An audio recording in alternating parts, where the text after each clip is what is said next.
नमस्कार, मैं Atul Jain, Hindi news channel नेता नगर 24/7 चैनल पर आप सबका हार्दिक स्वागत करता हूं। आज का विषय निवडणूक का है, इलेक्शन का है। इसके वजह से हम इस विषय को मराठी में लेना चाहेंगे, क्योंकि हमारे साथ जो व्यक्ति है वो मराठी समाज से ताल्लुक़ रखते हैं। तो हम आज आने वाली अंधेरी विधानसभा की जो उपचुनाव है उसके बारे में बात करेंगे। हमारे साथ हैं पी.बी. कोकरे जी, जो धनगर समाज भटक्या विमुक्ति ओबीसी समाज से आते हैं। तो आइए हम उनसे बात करेंगे। पी.बी. कोकरे जी, आपलं हार्दिक स्वागत आहे नेतानगरी चॅनलवरती। इनकी यांची ओळख अशी आहे की आपल्या या अंधेरी पश्चिम या विभागात ते राहत आहेत। गेली अनेक वर्ष आपल्या समाजाचं काहीतरी उन्नती व्हावी म्हणून ते काम करत आहेत। महाराष्ट्रामध्ये अनेक जातीची लोक या महाराष्ट्रात राहत असताना या ठिकाणी धनगर भटक्या विमुक्ती ओबीसी समाज हा सगळ्यात मोठा समाज आहे आपल्या मुंबई महाराष्ट्रामध्ये। आणि ह्याचं आपण गेल्या अनेक महिने किंवा वर्ष आपण सांगू शकतो की पाहिलं असेल की ज्या पद्धतीने आरक्षणाचा मुद्दा जो गाजलेला आहे तो कशा पद्धतीने या राजकारण्यांच्या माध्यमातून तो नेहमीच घेतला गेलेला आहे आणि तो कशा पद्धतीने त्यांना न्याय मिळाला तो सुद्धा आज आपण यांच्याकडून जाणून घेणार आहोत। तर आपल्यासोबत पी.बी. कोकरे जी हे आपल्यासोबत आहेत।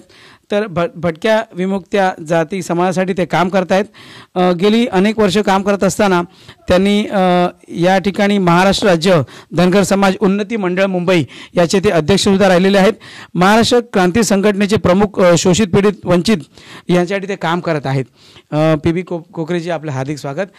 आज आपण भेटत आहोत एक विशेष विषयाला धरून की आपल्या अंधेरीच्या पूर्वाची जी निवडणूक आहे, पोटनिवडणूक लागलेली आहे। जे सन्मान्य स्वर्गीय रमेश लटकेजी यांचं निधन झालं आणि त्यांच्यानंतर आज या ठिकाणी निवडणूक लागलेली आहे।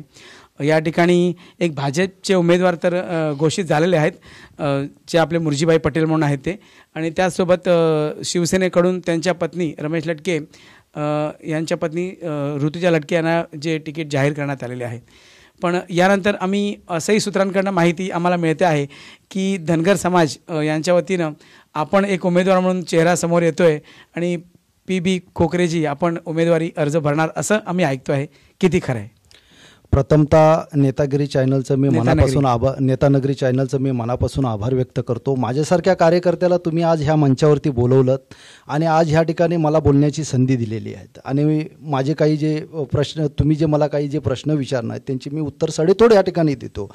माझी इच्छा होती निवडणूक लढवायची आणि त्यासाठी गेल्या 4-5 दिवसापासून राष्ट्रीय समाज पक्ष असतील त्या पक्षाची जे कोर कमिटी आहे त्या कोर कमिटीने ही मीटिंग घेतली होती। त्यामध्येही मला बोलवलं होतं आणि त्यांची इच्छा होती की पी.बी. कोकरेंनी अंधेरी ईस्टमधून पोटनिवडणूक लढवावी।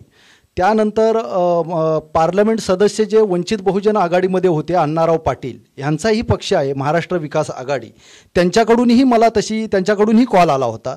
तेही मला सांगत होते की त्यांच्या पक्षाच्या चिन्हावरती तुम्ही निवडणूक लढवा।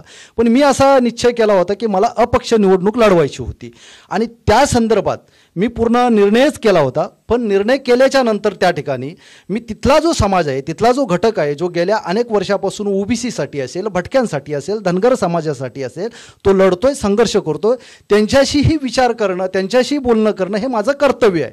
त्याप्रमाणे मी त्यांच्याशी बोललो। त्यांच्याशी बोलल्याच्या नंतर असं माहिती पडलं की पी.बी. कोकरे तुम्ही त्या मतदारसंघात थोडं ह्या वेळेला थांबावं, कारण ही निवडणूक तुम्ही लढवू नये। येणारी 2024ची निवडणूक असेल ती तुम्ही बिंदासपणे लढवू शकता। येणारी महानगरपालिका आहे, त्या महानगरपालिकेमध्ये आपण आपले उमेदवार उभे करू शकता, त्यांनाही आम्ही पाठबळ देऊ। त्यासाठी मी थोडासा बॅकफूटवरती आलो। मी स्वतः बॅकफूटवरती आलोय तरी तिथे मी समाजाचा आणि भटक्या विमुक्त ओबीसीचा उमेदवार शोधतोय। म्हणजे मी निवडणुकीतून माघार घेतली अशातला प्रश्न नाही की तिथे मला जर कॅपेबल उमेदवार समाजाचा मिळाला, ओबीसींचा मिळाला, भटक्यांचा मिळाला तर त्याच्या पाठीशी आपण उभे राहणार आणि त्याला पाठिंबा देणार। पण कसं आहे, सत्ताधारी आजपर्यंत जितके पण आहेत त्या सत्ताधाऱ्यांनी ह्या धनगर समाजाचं, भटक्या विमुक्त आणि ओबीसीचं शोषण केलेलं आहे। त्यांचा कोणताच प्रश्न सोडवला नाही। मागेच मी ज्या मतदारसंघात राहतो, अंधेरी पश्चिमी ह्या मतदारसंघात राहतो, तिथे एक धनगर समाजाची एकीकरण समिती स्थापन झाली। आणि एकीकरण समिती का स्थापन झाली? गेल्या 2014 पासून इथल्याच जे आमदार असतील, जे खासदार असतील, त्यांनी काही धनगर समाजाला आश्वासनं दिली होती. निवडणुकीत आश्वासनं देतात आणि निवडणूक झाली की ती आश्वासनाची पूर्तता करत नाहीत. म्हणून आम्ही असं ठरवलं आहे की ह्या धनगर समाजाने, भटक्या विमुक्तांनी, ओबीसीनी ह्यांचे फक्त झेंडेच घेऊन फिरायचं, ह्यांची फक्त बॅनरच लावायची आणि निवडणुकी ज्यावेळी येतात तेव्हा तुम्ही कुठेतरी घराणेशाही करता, तुमचा माणूस शोधता. त्यावेळी गोरगरीब, सर्वसामान्य, शोषित, पीडित, वंचित घटक असतो. त्या वंचित घटकाचा तुम्ही विचार करत नाही, त्याला कुठे तिकीट दिलं जात नाही. ज्या डॉक्टर बाबासाहेब आंबेडकरांनी ह्या विधिमंडळाची निर्मिती केली आणि विधिमंडळात गोरगरीब सर्वसामान्याचं पोर गेलं पाहिजे आणि तिथून काहीतरी शासनाचा निधी येऊन तो गोरगरिबात आला पाहिजे आणि गोरगरिबाची उन्नती झाली पाहिजे, भलं झालं ह्यासाठी केलं. पण इथे आज जो चाललेला आहे तो बाजार चाललेला आहे, गलिच्छ राजकारण चाललेलं आहे. सर्वसामान्य यातना सहन करतोय, सर्वसामान्याचे रोजगार हातातून गेले, सर्वसामान्याच्या वरती आज इतक्या केसेस पडत आहेत. सर्वसामान्य तुमच्या पक्षांखातर, तुमच्या निवडणुकीसाठी सर्वसामान्याची, गोरगरिबाची पोरं रस्त्यावर उतरून लाठ्या काटा खातायत आणि जेलमध्ये सडायची कामं करतायत आणि त्याच्यात गरीब मेला जातो. ही कुठेतरी हानी होते आणि ही लोकशाहीच्या राज्यात शोभत नाही आणि प्रत्येकजण लोकशाहीची तुडवणूक करायचं काम करतोय. ह्यासाठी माझं जे आताची जी भूमिका आहे ती भूमिका समाजासाठी मी कुठेतरी माघार घेतोय. भटक्या विमुक्त व धनगर समाजासाठी मी माघार घेतो, कारण मला माझी लोकं जपायची आहेत. मला लोकांच्या विरोधात मला जायचं नाही. माझी लोकं माझ्यासाठी महत्त्वाची. आणि आजपर्यंत जे समाजाचे असतील, ओबीसीची असतील, भटक्याचे असतील, त्यांना ज्या ज्या पक्षांनी तिकीट दिलं त्यांचा मी स्वतः जाऊन प्रचार केलेला आहे. तो प्रचार का म्हणून केला आहे? मी त्यांचा पक्ष बघितला नाही, कारण मी स्वतः एका पक्षामध्ये कुठच्या काम करत नाही. मी तो आपला माणूस आहे. तो माणूस मोठा झाला पाहिजे आणि तो माणूस जर मोठा झाला तर माझ्या समाजाची उन्नती होईल, माझ्या समाजाचे प्रश्न सोडवतील. आणि आज ही माझी तीच भूमिका आहे. तुम्ही ह्याच्या त्याच्या मागून फिरण्यापेक्षा आणि ह्याला त्याला पाठिंबा देण्यापेक्षा स्वतःचा कॅपेबल माणूस त्या ठिकाणी उभा करा, लागणारी ताकद आपण लावू आणि त्याला निवडून आणण्याचा प्रयत्न करू. कारण ह्या लोकांच्या मागून किती वेळ फिरायचं? आजपर्यंत हे लोक आपल्याला विश्वासात घेत नाहीत, विचारत नाहीत. फक्त निवडणुका आल्या की आपल्यातले एक दोन टाळके शोधलेले असतात आणि त्यांना काहीतरी चिरीमिरी दिलं की त्यांना सांगून ते समाजात जाहीर करतात की आमच्या समाजाचा अमुक पक्षाला पाठिंबा, अमक्या समाजाचा तमुक पक्षाला पाठिंबा. अरे समाज हा कोणाच्या बापाची जहागीर नाही. मी उद्या समाजाच्या बाबतीत पण भूमिका घेऊ शकत नाही. मी कुठल्या पक्षाला किंवा कोणाला सांगू शकत नाही की माझ्या समाजाचा तुला पाठिंबा आहे करून, कारण समाज म्हणजे पीबी कोकरेची जहागीर नाही. समाज म्हणजे पीबी कोकरेच्या बापाची मालकी हक्क नाही. त्यासाठी समाजाबरोबर बसलं पाहिजे, तिथल्या समाजाशी विचार केला पाहिजे, तिथल्या समाजाच्या व्यथा जाणून घेतला पाहिजे आणि जो व्यथा सोडवू शकतो, जो समाजाचे प्रश्न जाणू शकतो त्याला समाज ठरवेल पाठबळ द्यायचं की पाठिंबा द्यायचा, तो समाज ठरवेल. अशी भूमिका प्रत्येक विभागात ज्यावेळी आम्ही घेणार त्यावेळी कुठेतरी समाजाची उन्नती होणार. अभिमान वाटतो ज्यावेळेला कोकरेजी स्वतः म्हणतात की मी कुठल्या पक्षात नाही, मी माझ्या समाजासाठी काम करतो आणि समाज कसा पद्धतीने मोठा होईल ह्याच्यासाठी मी प्रयत्न करत असतो. कोकरे, तुम्हाला या विषयावर आवर्जून एक प्रश्न विचारीन की ज्या वेळेला तुम्ही बघताय आता की तुम्ही स्वतःसुद्धा सांगतायत की मी माझ्या अनेक समाजातील लोकांना प्रचारासाठी गेलेलो आहे, ते अनेक पक्षांमध्ये, वेगवेगळ्या पक्षांमध्ये आहे, तुम्ही कसं बघताय की या पक्षाचे मोठे नेतेसुद्धा आहेत, ते त्या पक्षाच्या पदावर जाऊन बसतात पण त्यानंतर फक्त बोलण्याचं काम होतं, समाजासाठी काहीच काम होत नाही. तर या येणाऱ्या पिढीला जे कार्यकर्ते आहेत, जे आजही झेंडे घेऊन फिरत आहेत इतर पक्षांचे आणि तुमच्या समाजाचं नाव घेऊन पुढे जात आहेत आणि त्यांचा फायदाच फक्त पक्षाच्या वतीनं घेतला जातो, त्या कार्यकर्त्यांना तुम्ही काय सांगाल? कार्यकर्त्यांना मी हेच सांगेल प्रामाणिकपणे, माझी त्यांना हात जोडून विनंती आहे, आपल्या समाजाची वाताहत का होते, मग धनगर असो, भटक्या विमुक्त असो आणि ओबीसी असो, आज त्यांच्यावरती जितका अत्याचार होतोय, आज आपल्या धनगर समाजातले मेंढपाळ आहेत, मेंढपाळांना प्रत्येक ठिकाणी ठेचलं जात आहे, माता भगिनींच्या इज्जतवरती हात टाकला जातोय, पण आपले नेते कोण तोंडातून ब्र काढायला तयार नाहीत. आणि त्या ठिकाणी जे पदावरचे उच्च पदावरती जे बसलेले आहेत त्यांचं काय, त्यांना जे पाहिजे असतं ते त्यांना साध्य झालेलं असतं, त्यामुळे बाकीच्यांची त्यांना काही गरज नसते. पण ह्याच्यात भरडतो तो सर्वसामान्य जो गोरगरीब समाज आहे तो भरडला जातो. म्हणून मी आज माझ्या ह्या ठिकाणी मी संदेश देऊ इच्छितो, धनगर, भटक्या विमुक्त, ओबीसी, एससी, एसटी हा जो वंचित घटक आहे, ह्या वंचित घटकांनी आता कुठेतरी एकत्र येण्याची गरज आहे. तमाम सर्व बहुजन ज्यावेळी हा सर्व संघटित होईल आणि बहुजनांची ह्या 85% वरती ताकद आहे, ही ज्यावेळी एकत्र येईल आणि तुमच्यातली पोरं तुम्ही उभी करा. पक्षाच्या आहारी जाऊ नका. पक्ष आपला फायदा बघतात तर तुम्ही तुमचा फायदा बघा.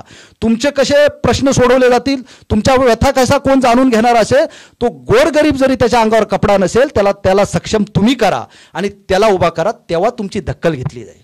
कोकरेजी, तुम्ही हे नक्की म्हणू शकाल की ज्या पद्धतीने तुम्ही बघताय की ज्या पद्धतीने धनगर समाजाचा एवढा मोठा जो आंदोलनाचा रूप आपण घेतलेला होतं मागच्या वेळेला आणि फार मोठं आंदोलन झालं, पण त्यानंतर सुद्धा आंदोलनं करून ती फ्लॉप होतात किंवा त्याचा न्याय मिळत नाही, तर ह्याचमुळे होतं की ते अनेक वेगवेगळ्या पक्षात असल्यामुळे ते फुटलं जातं आणि राजकारणात ते त्याच्यावर खेळता येतं.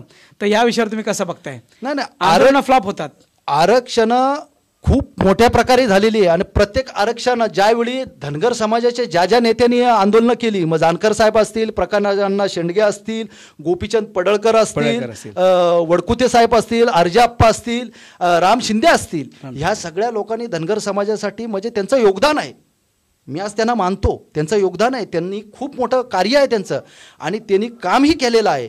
पण ज्यावेळी ते करतात त्यावेळी त्यांच्या आंदोलनामध्ये आम्ही समाज म्हणून उतरतो आणि समाज म्हणून ज्या उतरल्याच्या नंतर जे समाजाला बेनिफिट मिळालं पाहिजे ते मात्र आजपर्यंत समाजाला बेनिफिट मिळालं नाही. समाजाचे प्रश्न तसेच राहतात. 2014च्या अगोदर भाजपनेही डिक्लेअर केलं होतं की धनगर समाजाला आम्ही आरक्षण देऊ शकतो, आम्हाला पाठबळ द्या, आम्ही सत्तेत आलो तो तुमचा प्रश्न सोडू. ते भाजपने पूर्ण केलं नाही. शिवसेनेचा वचननामा आहे, त्या वचननाम्यावरती सही आहे आणि सही असताना सुद्धा शिवसेनेने त्याच्यानंतर कुठेच तो उद्गारच काढले नाही आजपर्यंत धनगर समाजाचे. आता ते उद्गार कधी येतील? 2024ला येतील की धनगर समाजाचा आरक्षणा प्रश्न, कारण ह्यांना माहिती आहे तो प्रश्न तसाच ठेवायचा आहे. या प्रश्नावरती अनेक वर्ष ह्यांनी आमची फसवणूक केलेली आहे आणि राजकारण करतायत आणि ह्याच्या पुढेही ह्याच प्रश्नावरती आमची फसवणूक करायची आणि स्वतः सत्तेची खुर्ची हासिल करायची आहे. त्याच्यात आमचा सगळा समाज भरडतोय ना. म्हणून मी आज युवकांना सांगू इच्छितो की ह्या सगळ्या राजकीय लोकांचं गणित ओळखा आणि बाबांनो तुम्ही कुठेतरी एकत्रित या आणि तुमच्यातला माणूस प्रत्येक निवडणूक तुम्ही उभा करा. आपले जर प्रश्न सोडवायचा असेल तर आपला माणूस तिथे गेला पाहिजे आणि तोच आपल्या हक्कासाठी आणि आपल्या प्रश्नासाठी भांडू शकतो आणि आवाज उठवू शकतो. मागच्या वेळेला PB कोकरे हे 2019 साली कदाचित जर त्यांचा फॉर्म बाद झाला नसता तर कदाचित चांगल्या मताने निवडून सुद्धा आले असते असं मलाही वाटतं. कारण कसं आहे की ज्या पद्धतीने तुमची काम करण्याची पद्धत आहे आणि त्या पद्धतीने तुम्ही चांगल्या पद्धतीने लोकांपर्यंत पोचलेले आहात. तुमच्या समाजासाठी म्हणा, तुमच्या विभागातल्या लोकांसाठी म्हणा. आज जवळजवळ मराठी टक्का हा सगळ्यात मोठा टक्का कुठल्याही विभागामध्ये आहेच, त्याबद्दल वाद नाही. तर निवडणूक लढणं आणि जिंकणं सोपं आहे, पण हे एकजूट नसल्यामुळे हा मोठा प्रॉब्लेम होतो. आणि त्यानंतर तुम्हाला जी खंत मोठी झाली तो तुमचा फॉर्म बाद झाल्यानंतर तुम्ही लढलात, झगडलात, पण तुमच्याच नेत्याने तुम्हाला साथ दिली नाही असं तुमचं म्हणणं होतं. याबद्दल काय सांगाल? नाही, मी ह्या मतदारसंघात काम करत असताना ज्या समाजात माझा जन्म झाला त्या समाजाचा आपल्याला लेबल लागणं हे गरजेचंच आहे आणि त्याला बापाला बाप म्हणणं गरजेचं आहे. म्हणून मी माझा बाप कधी लपवला नाही. बाप म्हणजे माझा समाज. मी जिथे जातो तिथे मी PB कोकरे हा धनगर हा प्रत्येकाला माहिती आहे. पण ह्या मतदारसंघात आणि पुऱ्या महाराष्ट्रात काम करत असताना धनगर, OBC, SC, ST आणि मराठा समाजी असेल ह्या सगळ्यांना मी त्यांची जात विचारली नाही. त्यांचं प्रत्येकाच्या कामासाठी मी उपयोगी पडतो, त्यांचं कामही करतो. या मतदारसंघात अनेक प्रश्न पण आहेत, मी त्याचा प्रचार आणि प्रसारही केला नाही. ते प्रश्न मी माझ्या माध्यमातून सोडवायचंही काम केलं. म्हणजे रस्त्याचा असतील, गटाराचे प्रश्न असतील, मूलभूत प्रश्न जे आहेत. कारण मी कुठल्या काय उच्च पदावरती नाही, त्यामुळे मला शासनाचा निधी येत नाही. मी संघर्ष करू शकतो लोकांच्या प्रश्नासाठी. ज्या दिवशी मी त्या उच्च पदावर बसेल तेव्हा माझ्याकडे निधी येईल, तेव्हा लोकांच्या व्यथा मी जाणून घेण्याने त्या पद्धतीने प्रश्न सोडवू शकतो. अशा पद्धतीने मी केलेलं. पण माझा ज्यावेळी अर्ज मी 2019ला प्रथमतः मला वंचित बहुजन आघाडीने तिकीट दिली त्याबद्दल बाळासाहेब आंबेडकर यांचे मी मनापासून आभार व्यक्त केले. त्या सर्व कमिटीमध्ये लोक होती त्यांचेही आभार व्यक्त केले.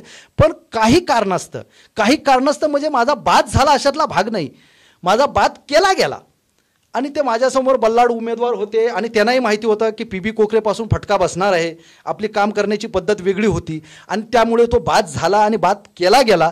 तरी पण मला काय फरक पडला नाही, कारण मी मैदानात उतरलोय. जोपर्यंत जिंकत नाही तोपर्यंत संघर्ष हा माझ्या 5वीला पुजलेला आहे आणि मी संघर्ष करत राहणार, लढतच राहणार. आता 2024 हे माझ्या नजरेसमोर आहेत, तेव्हा तर मी तुमच्या समोर आहेत वाघ म्हणून तिथे लढायला मैदानामध्ये तयार आहे, लंगोट बांधून. तो काही सोडत नाही. पण माझ्या वरिष्ठांनी त्यावेळी जर दखल घेतली असती तर तीही निवडणूक मी लढवू शकलो असतो. पी बी कोकरेजी, तुम्ही म्हणताय की मी कुठल्या राजकारणात नाही, पण माझ्या समाजासाठी मी माझ्या वैयक्तिक आमच्या समाजाच्या पक्षाच्या माध्यमातून निवडणूक लढवण्याचा प्रयत्न करत असतो आणि करत राहणार आहे. पण आपण पाहिलं असेल की आपल्या समाजाच्या माध्यमातून अनेक पक्षाला समर्थन आपण केलं आहे. तुम्हीसुद्धा कोणाला तरी समर्थन केलेलंच असेल याआधीसुद्धा. आपल्याकडे आमदार खासदार सगळे आहेत. तुम्ही जसं आता आपले खासदार गजानन कीर्तिकर साहेब वगैरे आहेत, कशा पद्धतीने तुम्ही त्यांची आपल्या समाजासाठी मदत घेतलेली आहे आणि घेणार आहात, किंवा कशा पद्धतीने काम करताय समाजाला वाढवण्यासाठी? 2014ला लोकसभेची निवडणूक होती. गजाभाऊ उभे राहिले होते त्यावेळी लोकसभेला, खासदारकीला. गजानन कीर्तिकर, हां, कीर्तिकर साहेब त्यावेळी उभे राहिले होते. आणि आमचा अण्णाचाळमध्ये एक मेळावा होता नेहरूनगरला. त्या मेळाव्याला गजानन कीर्तिकर साहेब त्या ठिकाणी उपस्थित राहिले होते. आम्ही आमच्या व्यथा त्यांच्याजवळ मांडल्या होत्या.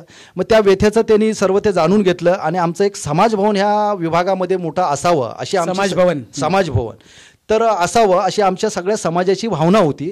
मग गजाभाऊने त्याला चांगला प्रतिसाद दिला आणि गजाभाऊने सांगलं, मला साथ द्या, माझ्या पाठीशी उभं राहा, मी जर निवडून आलो तर तुमचं जे समाजभवन आहे ते पहिलं उद्घाटन तुमच्या समाजभवनचं होईल आणि मी पुढील कार्यक्रमाला तिथपासून सुरुवात करेल. पण त्याच्यानंतर आजपर्यंत इतकी वर्ष, 7 वर्ष झाली, 7 वर्षात काय ते आमचं समाजभवन झालं नाही, दिलेलं वचन काय पाळलं नाही. आणि लोकसभेला आम्ही त्यांना 1.5 महिना आम्ही स्वतः प्रचार केला. दिंडोशीपासून मलाडपासून आप्पापाडापर्यंत आम्ही आमच्या लोकांपर्यंत गेलो आणि स्वतःचा खर्च करून आम्ही त्या ठिकाणी फिरलो. त्यावेळी आमचे फादरवाडीचे बबन कोकरे होते. बबन कोकरे हे आज हयात नाही आहेत, ते ऑफ झाले, आजारी झाले. त्याच्यानंतर जुहूचे पांडुरंग शेळके होते, नारायण माने होते, संजय येडगे होते, योगेश गोळे होते. अशी ही जर टीम आहे, संजय कोळापटे होते, ही सर्व टीम आमच्यासोबत होती आणि आम्ही त्यांचा प्रचार केलेला. आम्ही जे केलं ते केलंच बोलणार. पण ज्या पद्धतीने आम्ही त्यांना योगदान दिलं, दिलेला शब्द धनगरांनी पाळला, तो शब्द मात्र त्यांनी पाळायचं काम केलेलं नाही. त्याच्यावरती आमचा रोषच आहे. आता येणारी जी निवडणूक अंधेरी पूर्वची जी पोटनिवडणूक आहे, आता तुम्ही उमेदवारी अर्ज भरणार नाही असं आता सिद्ध झालेलं आहे कॅमेऱ्याच्या समोर, आणि तुमच्या समाजाच्या माध्यमातून तुम्ही माघार घेत आहात की तुम्ही कोणाला तरी यापुढे आता जी निवडणूक आहे कशा पद्धतीने ती बघताय? अंधेरीची पोटनिवडणूक तुम्ही कशा, कारण का तुम्ही उमेदवार नाही, पण आता काय कशा पद्धतीने ती तुमच्या समाजाच्या माध्यमातून सपोर्ट होईल किंवा लढवला जाईल किंवा काय होईल? समाजाच्या माध्यमातून समाजापर्यंत आजपर्यंत ह्या निवडणुकी संदर्भात कोणी आलाच नाही. कालही माझं एकीकरण समितीचे जे पदाधिकारी आहेत त्यांच्याशीही बोलणं झालं तर तशा बाबतीत कोणी आलाच नाही. आणि आला नसल्यामुळे त्यांना कदाचित गरज नसेल समाजाची, असंही होऊ शकतं. कारण त्यांना असं भास झालाय की ह्या समाजाला अचानक आपण सांगितलं तरी हा समाज पाठीशी उभा राहतो. पण आता तसं होणार नाही. आता तसं होणार नाही. समाजाच्या जीवावरती तुम्ही पोळ्या शेकल्यात, पण आता तुमच्या पोळ्या शेकू देणार नाही. कारण समाज हा, मी मगाशीच सांगितलं, माझी वैयक्तिक खाजगी प्रॉपर्टी नाही. समाजमध्ये समाजाचा फायदा होत असेल तर समाज तिथे उतरतो. आणि समजा ह्या संदर्भात, निवडणुकी संदर्भात जर तिथला उमेदवार आमच्या समाजाकडे जर आला तर मी माझ्या वरिष्ठांची, म्हणजे माझ्या जे धनगर समाज एकीकरण समितीचे, अंधेरी विलेपार्लेची जी समिती आहे, जी सर्व मंडळी आहे, त्यांच्यामध्ये तो विषय ठेवेल आणि तो विषय ठेवल्याच्या नंतर त्याला ते अनुमती देतील आणि समोरच्या उमेदवाराकडून काही म्हणणं मांडून घेतील, त्यांच्याकडून काही बांधावळ बांधून घेतील आणि त्याला जे सहमती होतील त्याला ते पाठिंबा देतील. त्याच्याशी आपण पाठिंबा देऊ. नसल्यास आपल्यातला एखादा उमेदवार, मी मगाशी सांगितलं, आपण शोधतोय, तो जर भेटला तर त्याच्या मागे पाठीमागे ताकद लावू. 14 पर्यंत फॉर्म भरायचा आहे. हो, 14 पर्यंत. आणि तोपर्यंत आजपासून मी चालूच केलंय उमेदवार शोधायचा. उमेदवार भेटला तर त्याचा फॉर्म भरणार आणि त्याच्या मागे असलेल्या समाजाची ताकद, आपला माणूस, आपला झेंडा, आपली ताकद, दुसऱ्याच्या मागून फिरणे नाही.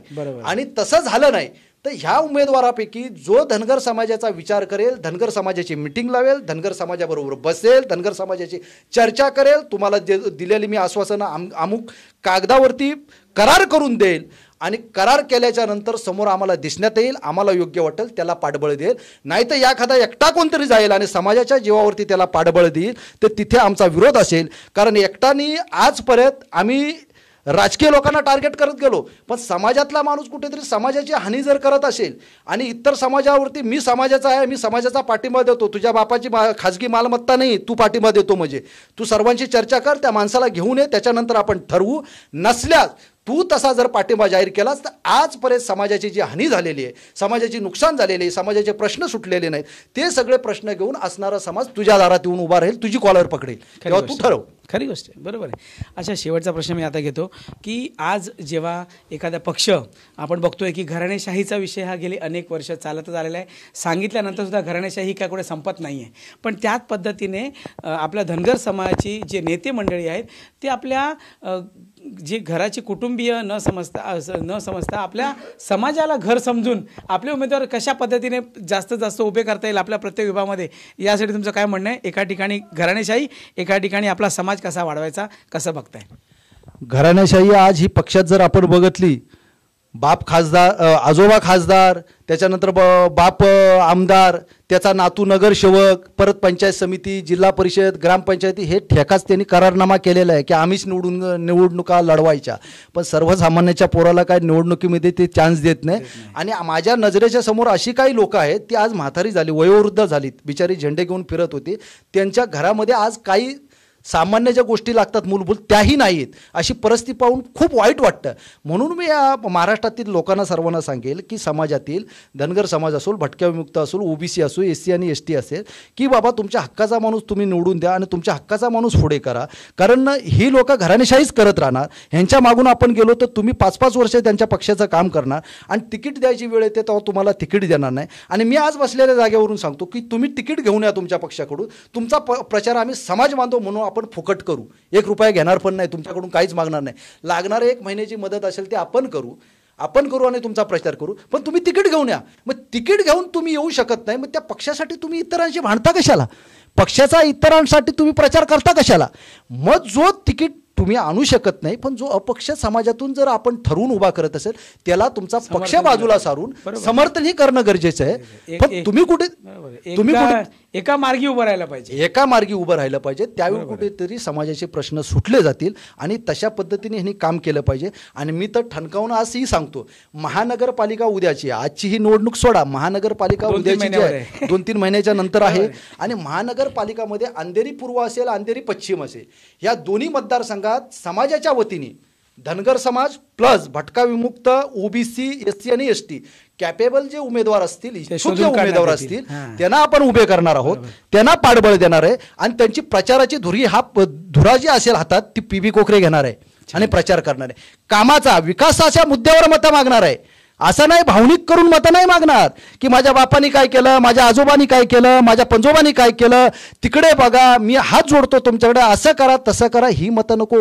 जर पीबी कोकरे कॅपेबल असेल, तुमची कामं करणार असेल, तर पीबी कोकरेकडून करारनामा करून घ्या. स्टॅम्प पेपरवरती लिहून द्यायला तो तयार आहे प्रत्येक उमेदवार. आणि त्याच्याकडून तुमची कामं घेऊन या आणि ठोकून तुम्ही हक्काने मतं देता तर त्याच्याकडून ठोकून कामं करून घ्या, हे पीबी कोकरे सांगणार आहे आणि त्या पद्धतीने काम चालू करणार आहे. अभिनंदन. आता 165 अंधेरी पश्चिम विधानसभा यासाठी 2024ची तुमची निवड आमदारकीची आजच जाहीर झालेली असं तुमचं मत आहे. तर तुमच्या पद्धतीने ज्या तुम्ही विषय बघतायत की ज्या तुमच्या धनगर समाजाचे विषय महत्त्वाचे आहेत, काय विषय महत्त्वाचे आहेत आजच्या तारखेला? जे आरक्षण धनगर समाजाला मिळत नाही आहे ते मिळालं आहे किंवा किती टक्के, कमी टक्क्यात मिळालेलं आहे, कशा पद्धतीने सुरू झालं? घटनेने आरक्षण डॉक्टर बाबासाहेब आंबेडकर ह्यांनी जे घटना ह्या देशाला दिली, ह्यांनी जे संविधान दिलं, त्या बाबासाहेबांच्या घटनेला आपण नतमस्तक होतो आणि कामाला सुरुवात करतो. पण बाबासाहेबांच्या घटनेनुसार कुठलीच गोष्ट चालली जात नाही. आज संविधान जाळायलाही लोक निघालेत. मग त्याला आम्ही विरोध करतो आणि त्याला विरोध करून आम्ही मैदानात उतरलो त्यांना विरोध करण्यासाठी. मग अशा परिस्थितीमध्ये त्या घटनेमध्ये त्यावेळी बाबासाहेबांनी हा विचार केला होता की ह्या समाजाची कुठेतरी वाताहत होईल म्हणून ह्या समाजाला घटनेत अधिकार दिला होता. एसटीचं आरक्षण देऊन ठेवलं होतं. पण इथल्या राजकीय लोकांनी ते आरक्षण धनगराचं धनगड केलं आणि धनगर वेगळा आहे आणि धनगड वेगळा आहे असं दाखवलं आणि ते आरक्षण ह्या ठिकाणी लागू करू दिलं नाही. कारण आरक्षण जर लागू झालं तर धनगर समाजाचे उद्या 40 ते 45 आमदार विधानसभेमध्ये असतील आणि त्या ठिकाणी ह्यांचा मुख्यमंत्री बनू शकतो. ज्या पद्धतीने कर्नाटकामध्ये सिद्धरामय्या मुख्यमंत्री होते तिथेही तशीच लोकसंख्या आहे. अशी प्रत्येक ठिकाणी हे राजकारण झालेलं. पण आजचं हे राजकारण आपला समाज लिहित नव्हता, वाचत नव्हता, बोलत नव्हता. पण आज वाचायला लागलाय, लिहायला लागलाय, इतिहास दाबून ठेवला, इतिहास बाहेर काढायला लागलाय. त्यामुळे लोकांना कळायला लागलंय. पण माझी इच्छा आहे की ह्या जागृत चांगलाच होतोय समाज आणि ह्या गोष्टी सगळ्या समाजाच्या लक्षात येतील आणि ह्याच्यावरती एकदा जर एल्गार समाजाने येळकोट म्हणून जय मल्हार केलं की ह्यांना भंडारा फासतात, त्याचं भलंही होतं. आणि भंडारा फासल्याच्या नंतर सुद्धा त्याचं जर काय करायचं करायचं असेल तुम्ही देवेंद्र फडणवीस साहेबांना भंडारा फासला होता आम्ही 2024ला, बारामतीला तिकडे उपोषण होतं, तिकडे गेले होते, फासला. देवेंद्र फडणवीस साहेबांचा उद्धार झाला आणि नंतर काय झालं ते तुम्हीही पाहिलेलं आहात. बरोबर आहे. तर खरंच ज्या पद्धतीने PB कोकरेजी यांनी सांगितलं आहे की मी यापुढे भंडारा उधळणारच, आणि या पद्धतीने 2024 तर दूरची गोष्ट आहे, पण त्याआधी महानगरपालिका निवडणूक आहेत, त्यांची तयारी आहे. काही निर्णयांमुळे अंधेरी पूर्वची जी पोटनिवडणूक आहे त्यामध्ये त्यांनी नक्कीच माघार घेतलेली आहे, पण माघार तशी घेतलेली नाही आहे. ते स्वतः न लढतासुद्धा कुठला तरी उमेदवार शोधत आहेत. येणारी 14 तारीख ही शेवटची तारीख आहे. त्याआधी जर उमेदवार उभा राहिला तर त्यांच्या समाजाचा एक उमेदवार नक्कीच उभा राहणार आहे.